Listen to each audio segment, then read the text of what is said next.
Hello mga kababayan, magandang araw sa inyo lahat. Kumusta na kayo dyan? So ngayon nga araw mga kababayan, so andito pa rin ako sa Sitio Damilag. So hindi ko pa tapos ang pagbigay ng allowance sa mga scholar natin. So ito po yung sentro ng Damilag mga kababayan. Sitio Damilag. So ito yung papunta ng Nipa. Nakasiminto na yung sa kabila. So unti-unti na ito masiminto mga kababayan papunta dun sa taas. Sana matapos ito ng madali para mabilis na yung mga produkto nila mga kababayan na papunta dun sa bayan dahil simentado na po ang daan. So sisensya na po kayo mga kababayan sa aking boses ngayon kasi hindi masyado maganda dahil ganun lang talaga yung boses ko. So tara na po mga kababayan, samahan nyo na lang ako para kausapin natin yung mga scholar na. Mayong buntag. Mayasad. Kumusta mo dire? Okay lang. So magpinsan mo? Hindi. So hindi ako pumasok. Tayo, pasok tayo. Kaninong bahay ito? Sa'yo. Yan, so po tayo mga kababayan. Kumusta kayo? Okay lang po. Bakit parang mga matamlay kayo matamlay tayong tatlo. Parang wala tayong kalipay. So, pasensyahan nyo na ako mga kababayan dahil medyo masama yung aking pakiramdam. So, matamlay yung aking pag-iisip ngayon. No, so, ganun lang talaga ang buhay na minsan mahina yung pangangatawan natin.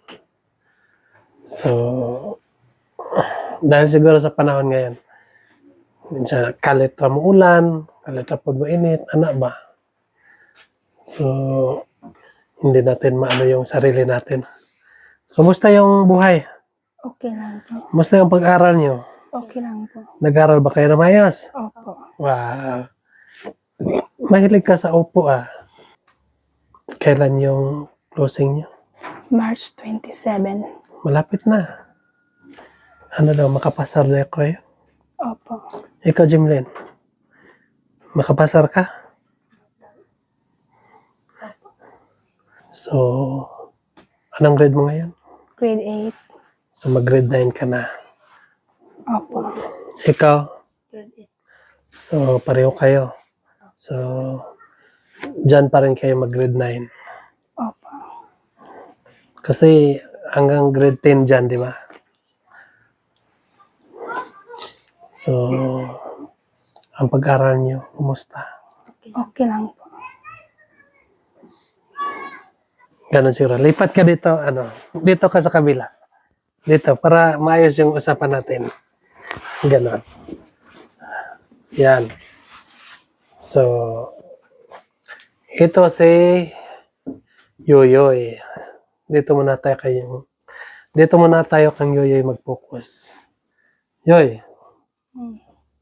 kumusta yung pag-aral mo? Okay lang po.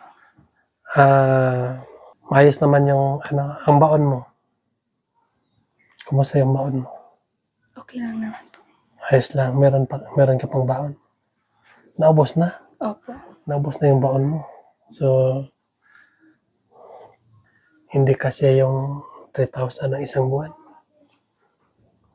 So, mahal na kasi yung mga ngayon, pambili. Opo.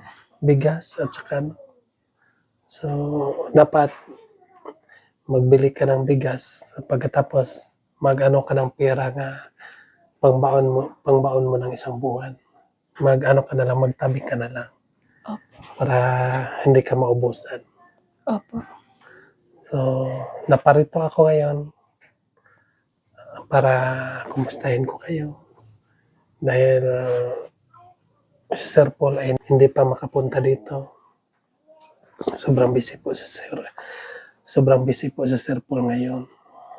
So, pasensya na kayo nga hindi makadalaw si Sir Paul dito kasi busy po siya.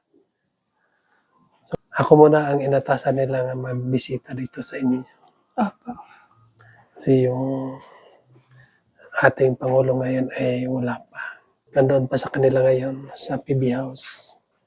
May ginagawa pa doon. Ha? Yes po. So, ikaw naman, kumusta yung pag-aaral mo? Okay lang po. Ayos lang. Kumusta yung baon mo? Okay lang po. Hindi pa naubos? Abos na. Naubos na. Opo. So, hindi kasi yan ng isang buwan ang baon mo. Kasi, magkano yun? 3,000? Opo. Sa sunod ay dapat mag-budget kayo ng baon nyo Opo. pang ng eskwelahan. Kahit tag 20 lang gano'n. Kasi pambili lang ng pang snack niya. Kumusta yoy? Kumusta ang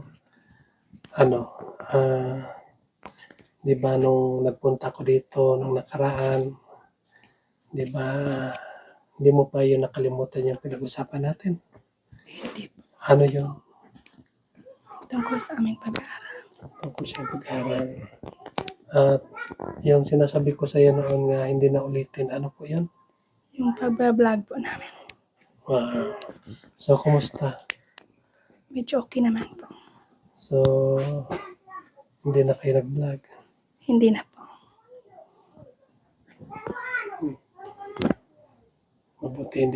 Mabuti ay sinunod niyo ang sinabi ko sa inyo. Opo. So, focus lang kayo sa inyong pag-eskwela. Opo. Kasi kapag hindi kayo mag-focus, maggawa-gawa kayo ng iba. So, hindi niyo ma-focus yung pag-aaral niyo.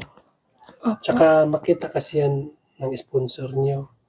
At yung sponsor niyo din, mag-chat sila sa amin, kay Sir Paul. Magsabi sila nga, Sir Paul, bakit si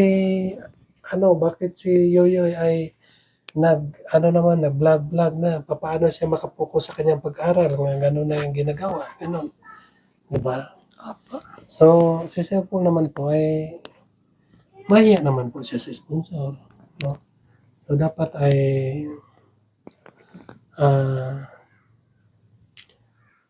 kung meron kayong gagawin, magpaalam muna kayo. Di ba? May cellphone kayo, di ba? Maka-chat kayo kay Sir Paul. So, magpaalam muna kayo na pwede ba ito gagawin? Di ba? Hindi ba ito makasira sa amin, sa inyo? Di ba? Opo. Yan. Saan yung mo ngayon? Tatay mo? Doon sa kusina. Yung nanay mo? Nasaan? Namatay na. Ha? Ay, pala. Wala ka ng nanay. So, hindi pa naghanap ng bago yung tatay mo? Hindi po. Hindi pa. Ilan kayo magkapatid? 8. 8 kayo magkapatid? Opo. Ikaw yung panganay? Hindi po. Hindi. Ilan ka? 6. 6 ka. So, yung iba may asawa na. Ilan kayo walang asawa? 3. 3. So, huwag mo na mag-asawa. Opo. Mag-aral mo. Opo. Kung sakaling mag-asawa ka, anong gusto mo? Lalaki, babae? Hindi ko alam. Hindi mo alam. Hindi mo alam kung ano yung ibigin mo. Lalaki pa o babae. So, ikaw na lang bahala, no? Anong gusto mo? Pero saka na yan pag tapos ka na sa pag-aaral. Ha? Opo. Kasi unahin mo na yung sarili bago yung ganyan. Kasi andyan na yan eh. Opo. Diba? Ginawa tayo ng Panginoon, may kapartner na tayo sa buhay. Opo. So, hindi tayo magmamadali. Unahin natin yung pag-eskwela natin. Opo. Diba? Para maka-ano tayo, maka-ahon tayo sa kahirapan. Ha? Opo. Ganon din sa'yo. Hmm. So, kapag malaman namin na meron na kayong mga boyfriend, hindi na namin balikan. Hindi ko na kayo balikan. Kasi ayaw namin nga ang mga scholar ay matitigas ang ulo. Kasi pag malaman namin, dito sa inyo ay meron kami mga mata dito sa inyo. Merong magsumbong dito sa amin. Kapag malaman na namin nga sino sa inyo ang may nagawa-gawa na dito ng kalukuhan, naguyab-uyab na, magpasensyahan na lang tayo. Ha? Wala nang allowance na matanggap nyo. Kasi maya din kami sa sponsor namin. Maya din kami sa mga sponsor nga kapag nalaman na namin nga kahit nalaman na namin nga may boyfriend na kayo tapos magbigay pa rin kami sa inyo. So parang dumating yung panahon nga malaman ng sponsor nga ganon, matagal na pala. So kami din ang pagagalitan ng sponsor. Bakit hindi kami nakasabi sa inyo? O bakit hindi kami nakasabi sa kanila na gano'n na ang nangyari? So kaya ay ngayon nga wala pa. So sasabihan ko kayo na iwasan nyo mag-uyab-uyab. Kasi kapag mag-uyab-uyab na kayo, dili namin muhatag og allowance sa inyo.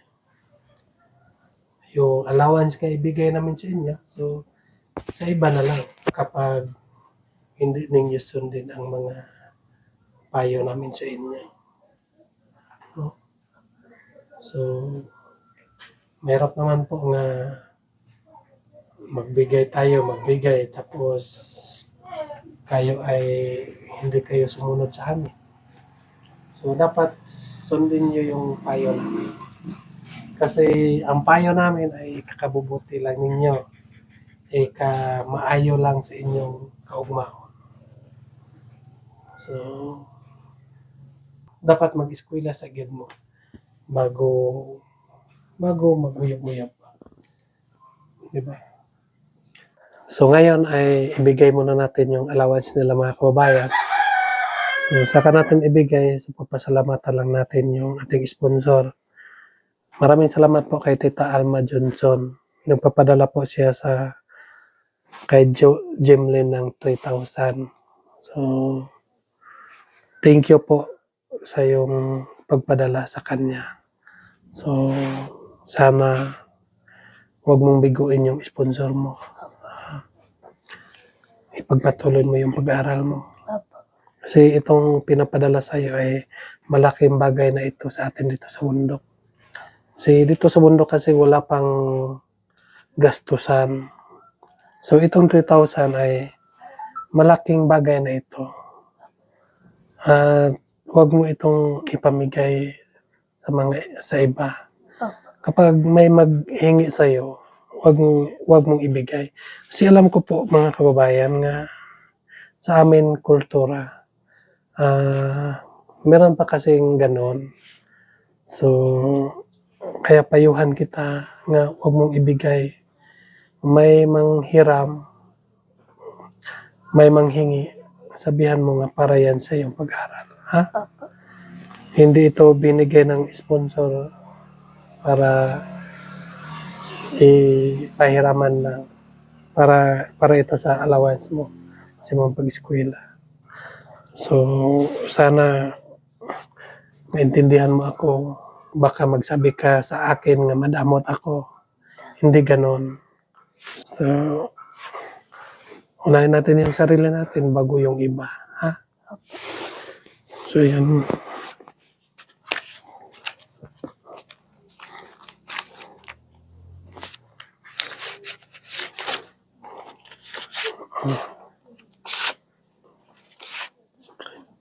So, yun po mga kababayan. Binigay ko na sa kanya.